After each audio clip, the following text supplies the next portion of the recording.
evening, ladies and gentlemen. This is Caitlin from the Anderson News Network, joining you with our years in review. We've had quite an eventful time lately with the war, the measures passed to suspend the spread of slavery, such as the Wilmot Proviso, and the resolution of said war by treaty. Thank you for tuning in tonight to join us for continuing coverage of the U.S.-Mexican War. As our dedicated audience already know, because you've been doing all of your textbook reading, the conflict did not appear from nowhere, but rather was preceded by a chain of inciting events. As Mexico won its independence from Spain in 1821, it obtained a great deal of land. The government hoped people would settle this land and granted permission to Stephen F. Austin, an American, to immigrate to Texas and farm there. As more Americans followed Austin's example and came to Texas, they refused to give up their American lifestyle and democratic views and disobeyed Mexico's rules. Many brought in slaves even though slavery had been abolished and refused to convert to Catholicism, the state religion. Eventually, in an ironic twist on what you usually hear on the news these days, Mexico closed its border to American immigration and forced Americans to trade indirectly through Mexican ports only, greatly angering American settlers who revolted against the Mexican government. The rebels secured their independence on April 22, 1836, but immediately requested the United States annex them. The American government was hesitant, as they felt the addition of a new slave state would upset the balance of power in government, and Mexico threatened war if the annexation were to occur. Once Polk took office, it was decided to admit Texas as a slave state, and it entered the Union on March 1, 1845. Many disputes followed, such as Polk considering the Rio Grande to be the Mexican border rather than the Nueces River. Polk ordered General Zachary Taylor to get as close as he could to the boundary at the Rio Grande. If any Mexican was to cross, it would be considered an act of war. Polk got his wish in April 1846 after nearly a year of waiting. On May 11, 1846, Polk requested a declaration of war from Congress. Many did not approve, as they viewed the conflict as a land grab by Polk, yet war was declared. In the beginning of the war, Americans were successful due to superior weaponry. The American Navy blockaded Mexican ports, which was a big loss for the Mexican army, as it could not receive supplies on the war trenches. Thank you, Caitlin. Here with me I have our president, James K. Polk.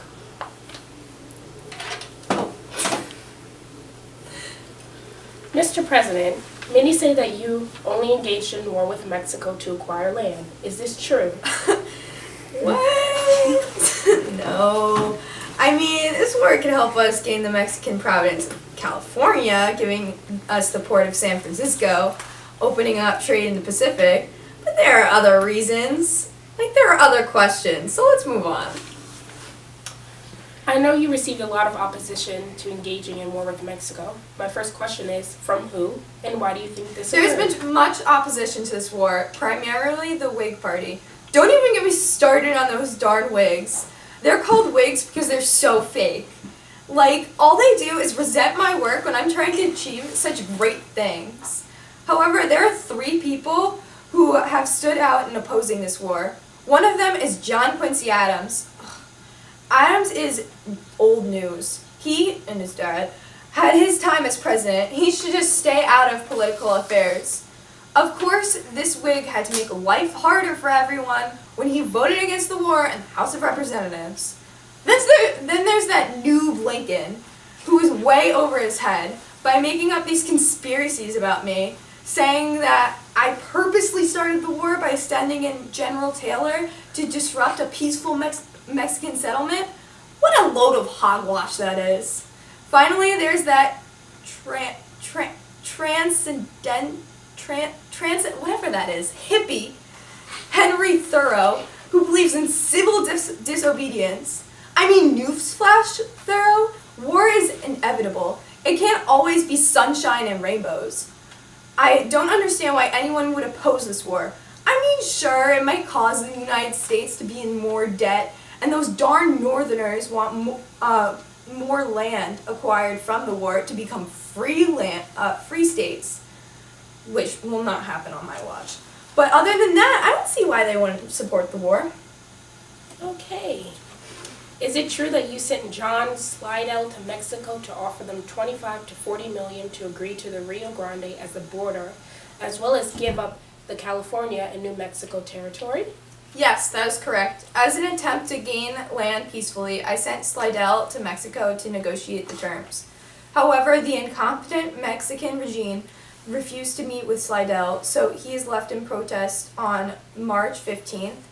At this point, the Mexican government was totally being unreasonable, so in May, Congress rightfully declared war.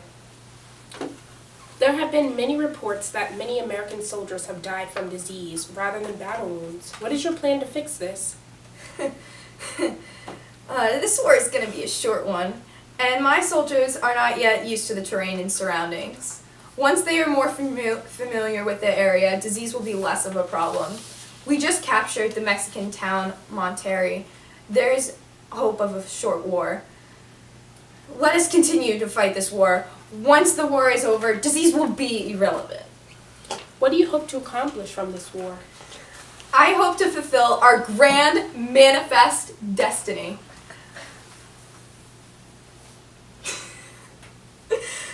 By gaining more land in North America. We already have part of Texas. Why stop there? California will allow the United States to participate in the Pacific trade, improving our economy. California is also totally on high demand for settlement.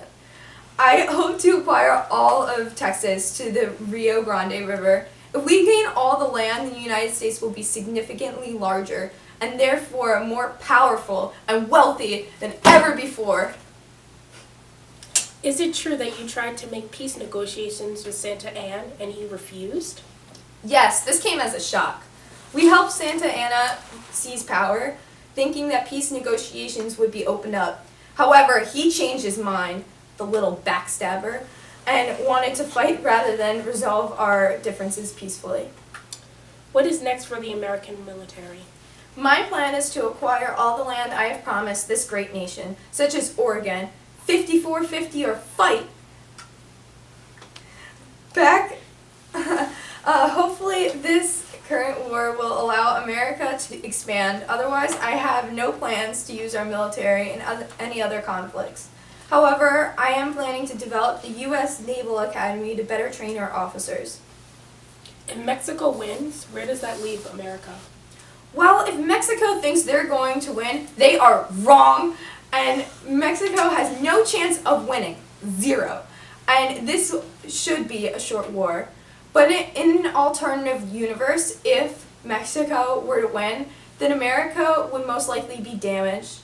Our relationships with Mexico would be in shambles, and we would be in even more debt than before.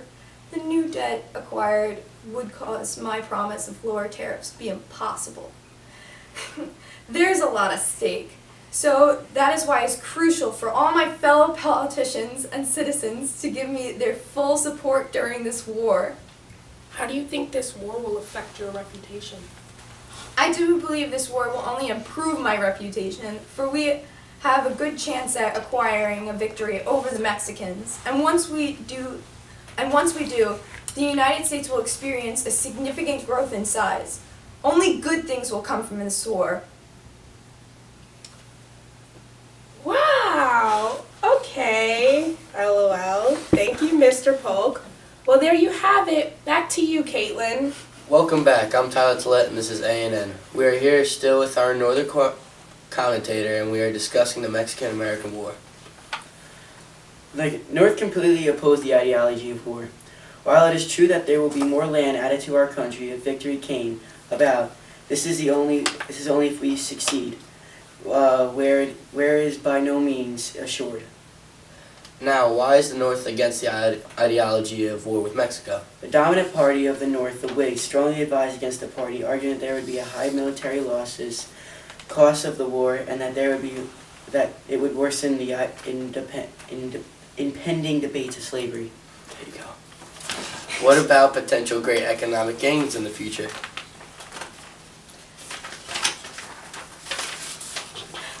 While that is a very important point to make, it is not the moral thing to do. We need to worry about our own social problems, which is slavery, rather than expanding our borders and risking the chance of slavery there.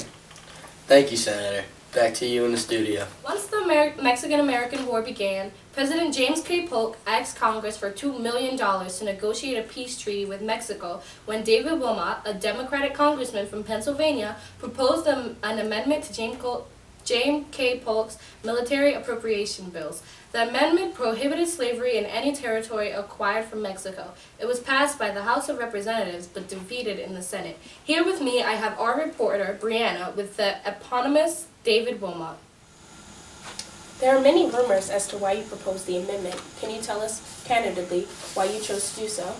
Involuntary servitude is a disgrace to this country. Due to the Polk administration's pro-Southerner attitude, this ongoing debate cannot be resolved. With this amendment, I will represent the North opinion of the issue of the Southerners' peculiar institution. Is it true that this has caused a split in political parties? This is the unfortunate truth. Not all of my fellow Democrats have the same opinion I have regarding the issue of slavery. So this has caused a split in my party, especially between the Northerners and Southerners. A new political party was born as a result of this unrest inside both parties. The Free Soil Party. I myself transferred to this liberating party, and I'm now a proud Free Soiler. Our slogan, which you may have heard of, is free soil, free speech, free labor, and free men. Is it true that John C. Calhoun, who is an advocate for slavery, was the leader of the group of senators who defeated your amendment? This is true. This once again demonstrates how these good-for-nothing Southerners stand in the way of the freedom of all men. The Wilmot Proviso would have done so much for this nation. No thanks to Calhoun. What is going to be your next step now that your amendment has been shut down? I will continue to oppose slavery by supporting the Free Soil Party. I hope to be the voice of the North and the voice of those who are enslaved. Thank you, Representative Wilmot. Well, there you have it. Back to you, Caitlin. Welcome back to the Anderson News Network. I'm Tyler Tillett, and we're here today with our Northern Corps commentator to discuss the topic of the Wilmot Proviso. Thanks, Tyler. Today is a day of high tensions as the North and South are pitted against each other after the proclamation of the Wilmot Proviso. The Proviso is designed to eliminate slavery within the land acquired as a result of the Mexican War. How, if the Wilmot Proviso is passed, will it affect the northern states? The northern states will not benefit economically, but rather morally. We see that we have done these poor lost souls, what we've done to these poor lost souls, and we believe that if the land is acquired as a result of the Mexican War, becomes a slave state, while it cause our country to be dominated by these sinister actions, and that cannot happen. How would you say the South would feel if this proclamation would be put into action? The South is totally reliant on the economical benefits of slavery, so if we cause them to lose a large portion of the new Texan boundaries acquired, this will hurt them hurt their economy vastly and limit their expansion immediately. How will this affect the outcome in the future? I believe that yes, there will be some problems with accepting the fact that the land will be non-slave farming, but it will be better in the industrialization for our country in the near future. Interesting ideas. Back to you in the studio, Brianna. What? Breaking news! Holy guacamole! The war with Mexico is over!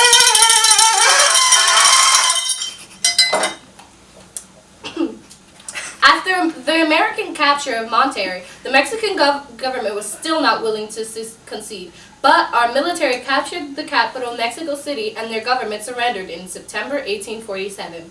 Now, we are catching word that our representative, Nicholas Trice, has reached an agreement with Mexico and signed the Treaty of Guadalupe Hidalgo. All of Texas to the Rio Grande, as well as all of California to San Diego, is now American territory. All we had to pay was $15 million to Mexico for the land and to repay their debt, a small price to pay for the huge hunk of land we received. I mean, sure, this treaty gives us the bare minimum of what Polk said we could accept, and sure, Nicholas Trace said he's embarrassed by the iniquity of the war as an abuse of power on our part. But ladies and gentlemen, it is over and done, and there is nothing Polk can do about it, even if he does not feel like it's enough. Polk, thoughts?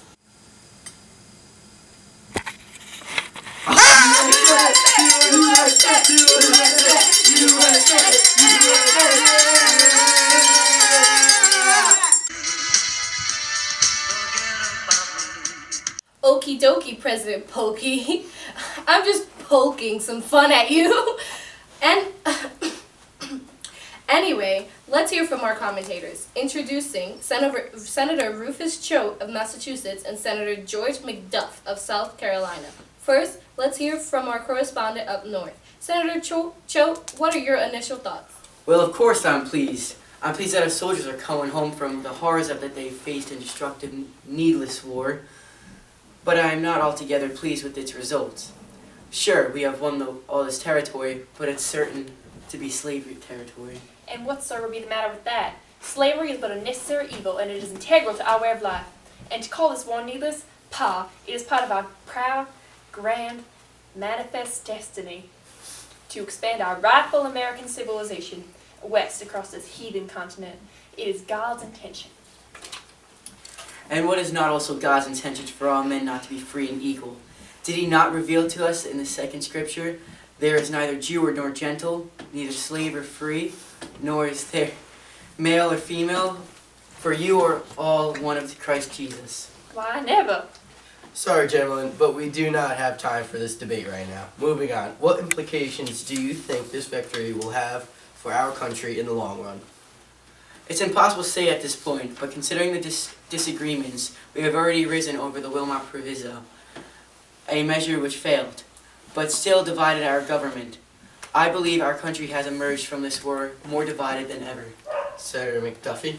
While I am extremely satisfied with the territorial gains, I must agree with you, sir, on the emerging divisions. Never before have I felt so estranged from my kin up north. One would think that a decisive victory would be just what this country needs right now, to unite us as one nation.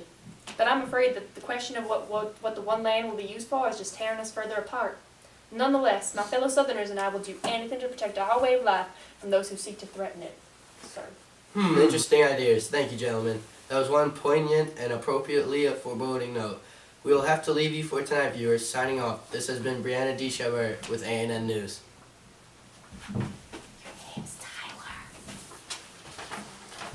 Never mind. Signing off, this has been Tyler Tillett with ANN News.